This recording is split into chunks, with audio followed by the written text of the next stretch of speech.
On est de retour finalement en compagnie de Pascal Thibault, qui est directement au Cameroun. On le rencontre via Skype.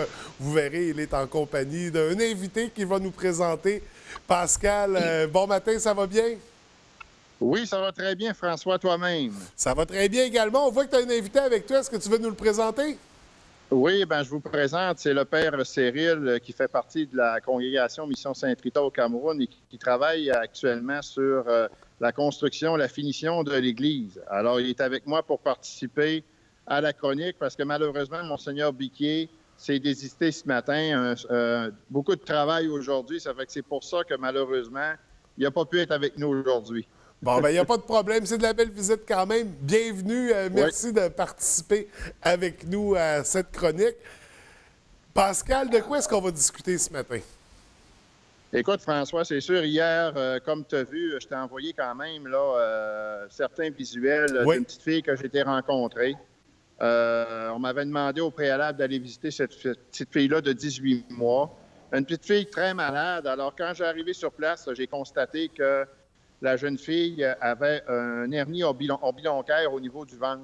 Oui. Alors, puis moi, ce matin, juste avant de vous parler, j'étais à Canal 2 International et j'ai rencontré justement un médecin sur place qui m'a dit qu'un hernie ombilicocaire doit être obligatoirement opéré pour un enfant, surtout de bas âge comme ça, parce que l'enfant peut en mourir si ce n'est pas traité efficacement. Alors, et là, c'est quand même une bonne masse qu'elle a, la petite fille. C'est oui, plus gros qu'une balle de golf. Comme tu as pu constater à travers les visuels, hein, c'est quand même assez majeur comme masse. Mais comme le médecin m'a dit ce matin, ça doit être traité très, très rapidement, opéré, parce que ça peut amplifier et l'enfant peut en mourir. Alors, comme tu sais, nous, le groupe d'entraide Yeux du cœur du Canada, on est très, très sensible à la santé des enfants. Alors, c'est nous qui allons payer les honoraires du médecin pour que l'intervention se fasse le plus rapidement possible. Mais moi, je te cacherai personnellement qu'hier, après cette rencontre-là, ça m'a perturbé là, pour le reste de ma journée. Ça m'a fait mal au cœur de voir une petite jeune fille de 18 mois comme ça, malade comme ça. Alors moi, je me dis à quelque part, vraiment, là, les personnes qui nous appuient, le groupe d'entraide du cœur du Canada, tous nos bénévoles aussi sur le terrain du Cameroun, incluant le père Cyril qui est avec nous, qui nous appuie dans nos œuvres, dans nos démarches. Monseigneur, je te jure, François, là, que c'était assez touchant de voir ça hier. Et la jeune fille, je te cacherai pas qu'elle est régulièrement en pleurs, parce que je te cacherai pas qu'à 18 mois, notre seule façon de verbaliser, c'est pleurer. Hein? J'imagine que ça fait mal aussi. Oui, elle a beaucoup de douleur. Et je peux te dire une chose, là, que c'est quelque chose d'assez spécial. Là, la démarche que nous, de notre côté, on fait, c'est qu'on fait faire toujours une soumission au niveau des cliniques médicales, à savoir les coûts pour justement être capable de justifier en bout de ligne la dépense qu'on a faite reliée à cette intervention chirurgicale-là. Alors, c'est un petit peu ça, en gros, dans l'immédiat qu'on va faire là, probablement dans les prochains jours. Parce que ça peut ressembler à quoi, les coûts? Ça peut représenter quelle valeur? Les coûts, écoute, on parle, là, moi j'ai parlé avec un médecin ce matin sur le plateau de Canal 2 International, on parle à peu près entre 200 et 250 000 francs CFA, OK? Qui représente environ, on va parler de 500 $ canadiens, OK? Sauf que c'est quand même une opération, on s'entend, qui est assez longue. C'est pas une petite opération parce que, comme vous avez pu constater, la masse est quand même importante, hein? Et après l'opération, il y a quand même une convalescence importante suivie d'antibiotiques, de médicaments.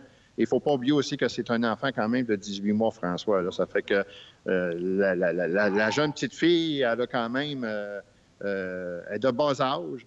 Alors, il faut que ça soit fait avec minutie. Comme le médecin m'a dit ce matin, c'est des opérations qui prennent quand même assez de temps, surtout pour des enfants jeunes comme ça, parce que la moindre petite lacune, ça peut être fatal. Là. Ça fait qu'il faut faire attention. Donc, c'est très délicat, c'est ça. On est devant un cas critique, là, un cas pas facile, mais le groupe d'entraide du cœur du Canada veut vraiment s'engager concrètement à aider cette personne-là, systématiquement l'aider de façon ponctuelle le plus vite possible. C'est important pour nous. C'est un exemple très concret de la mission, du rôle que vous avez au Cameroun, de l'importance aussi de ces financements-là que vous obtenez. Donc, on invite la population à continuer de vous encourager, autant que ce soit, bon, on pense à la campagne des calendriers dont j'ai participé avec vous. Ça a été une très belle expérience. Il y a aussi le spectacle bénéfice qui s'en vient, qui sera finalement à la salle Pierrette-Godreau, si je ne me trompe pas, avec l'hommage à Stevie Ray Vaughan, c'est bien ça? Oui, c'est sûr qu'après, François, je vais te laisser la parole au père Cyril, mais oui, effectivement, l'hommage à Stevie Ray Vaughan, on avait parlé qu'au préalable, c'était au Vieux-Théâtre, mais là, officiellement, le spectacle bénéfice aura lieu le 16 juin 2018 à 20h à la salle Pierrette-Godreau du Mont-Jacob à Jonquière. Alors ça, c'est très, très important de spécifier. C'est des changements qui sont survenus à la dernière minute, mais là, c'est vraiment coulé dans le béton. C'est vraiment à Jonquière que le spectacle hommage à Stevie Ray Vaughan va avoir lieu le samedi 16 juin prochain à la salle Pierrette-Godreau. Ça, c'est important de le signifier. Oui, tout à fait. Et là, on va poursuivre justement avec Père Cyril. Encore une fois, bienvenue. Merci de participer à cette chronique ce matin. Si j'ai bien compris, vous travaillez présentement sur le site du 2e orphelinat. Oui, bonjour. Bonjour. Oui, bonjour. C'est ça, vous êtes en train de construire le 2e orphelinat, c'est bien ça? Oui, bien, on travaille dur, hein, puisque les travaux ne nous laissent pas. Nous travaillons beaucoup plus pour réussir à faire, monter cet édifice. Oui. Oui, vraiment, cette maison que nous avons tant besoin. L'orphelinat, le 2e, va pouvoir accueillir combien d'enfants? 250. 250 enfants, c'est ça. On parle d'enfants de tous les âges, là, des bébés jusqu'à 16 ans, jusqu'à 17 ans? Oui, oui. Et là, au moment où on se parle, on est rendu où avec la construction de l'orphelinat? Et je crois que là, il faudra beaucoup que nous parachevons, hein, puisque c'est déjà ce qui est important, c'est que nous parachevons cette structure. Oui. Donc, la structure, c'est ça, finalement, le squelette du bâtiment qu'on va pouvoir enrober par la suite. On prévoit la fin des travaux pour quand exactement? Bon, c'est pas encore déterminé puisque les travaux avancent vraiment allègrement. Les travaux sont vraiment ont pris une vitesse vraiment. On ne détermine pas puisque il y a encore des petites finitions. Hein, il y a des finitions à faire et que pour que en septembre. Bon, on peut dire que fin septembre, mais là il faut que nous ajoutons encore plus d'allure,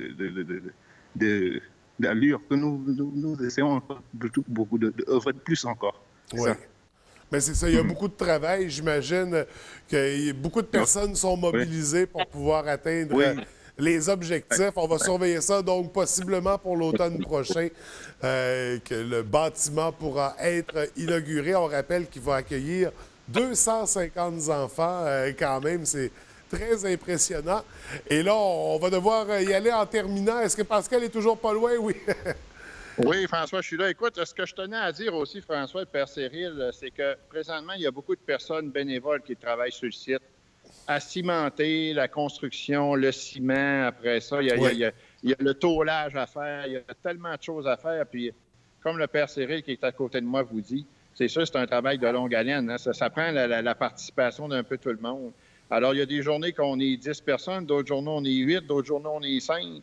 Alors, on y va avec le taux de participation. Mais je vais te dire une chose, que le travail est là, le cœur y est. Et avec le père Cyril qui est à côté de moi aussi, on travaille ensemble. Je peux te dire une chose. Ce qui se fait sur le terrain, on a encore beaucoup à faire, mais en tout cas, on se croise les bras et puis on travaille de tout cœur là, pour la réussite des enfants, pour les aider le plus possible à leur épanouissement, parce qu'on sait très bien qu'ici au Cameroun, il y a énormément d'enfants qui, malheureusement, sont dans la rue. Les enfants orphelins de père et mère, malades. Alors, je pense qu'on en donne des très bons exemples là, depuis un certain temps. Ouais. Et on vous félicite tous les deux pour vos belles initiatives. On surveille la progression de ce deuxième orphelinat de très près.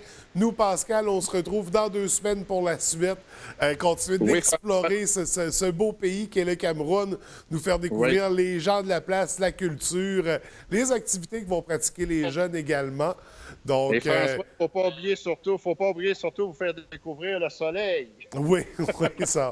On commence à en avoir besoin du soleil. Écoutez, merci à tous les deux pour ce matin. Je vous souhaite une excellente journée parce que visiblement, vous êtes en plein milieu de la journée et on se retrouvera très bientôt, nous deux, Pascal, dans 2 semaines. Le 7, François. Merci. Bye-bye. Merci Bonne à journée. toi. À bientôt. Bye-bye.